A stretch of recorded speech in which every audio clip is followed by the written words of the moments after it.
Pare ko chin ve. Oi. Ivaray em bok ve mole. Nia hey. Lâu lại không mua gì. Cái life cái life make à. Ủa thế mà bé trở về. Chỉ nia cái life. Mo? Chỉ nia cái life ai gì à le YouTube à. Nice, nice. Nice ra thế anh chị ha. Nice rồi thế. Anh nghe từ like, ý là xin dòng dễ lên. Ang ai ring lokal cái chú. Hey, ra thế hình sâu rồi, mình thì chả chả là. Về thủ tên. Mà sẽ cái chú, hey, box ra cả ông chín lâu chú khá phải tủ phóc lâu Bà bụi đây xuân mình thể lâu guys, tắc in mo. Anh ấy mà. Mình thể lâu nó chân tủ rượu mua tốc ba. Anh nghe chặt tuột. Anh kia mà mình thể lâu Anh ấy mà. Cái nia chân u đâu mà sẽ hiệp tủ chú.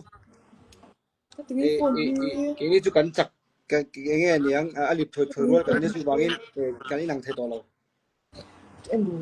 So về sắc kỳ là kia. Hey, ra này về lâu rồi.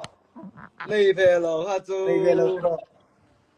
Hey, tu là hiện Mayweather này hiện undisputed về cái gần nia. Shit để mấy ta. Okay. Thì rồi, sẽ thấu thì rồi. Chú. Ai ta tắc cái này chú có sợi ta tắc na phim thu lâu bình thể lâu.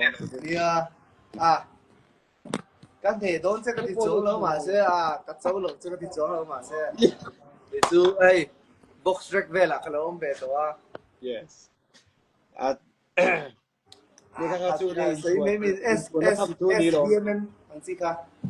Sấy về mấy mình anh chị không ạ? Kinh thuần nó thầm chú ní lâu mua boss khác chú mua tắc na phim thu lâu.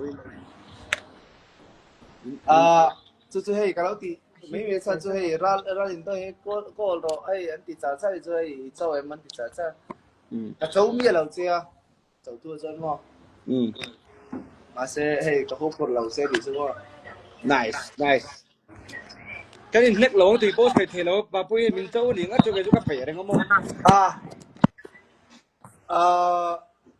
Anh lâu này rồi những cái cháu đấy tên buổi tiệc cà phone hi thì đó.